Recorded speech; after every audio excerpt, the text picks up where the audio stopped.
Another independent walk-around brought to you by livecars.com.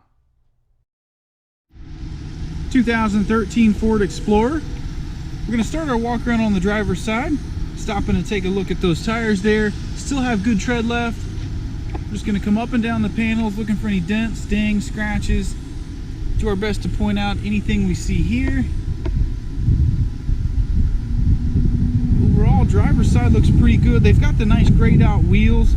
Painted wheels look really good on this model. This is an XLT. Always looking for scraping and scuffing at the bumpers. Looks really good on this model.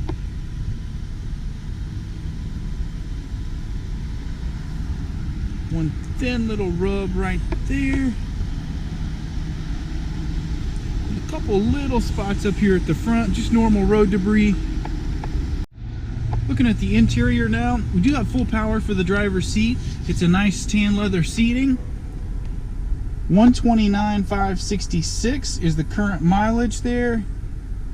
And then this model does have AM, FM, CD navigation, dual climate control. It is an automatic. Cup holders here. And then all the flooring surfaces will be black. Great for not showing any staining.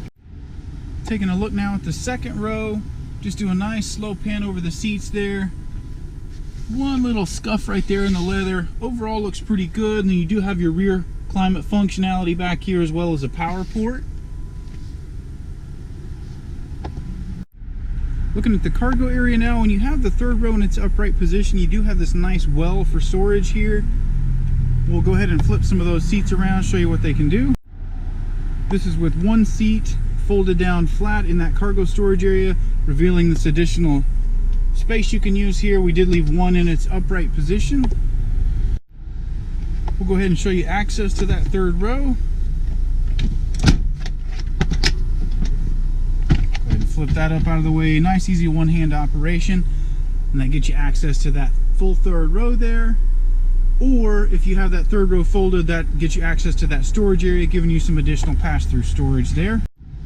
Finishing up on the passenger side, you do have some power for the passenger here. One more look over the seating surface. We'll take one more spin around the back. And that'll wrap up your Ford Explorer.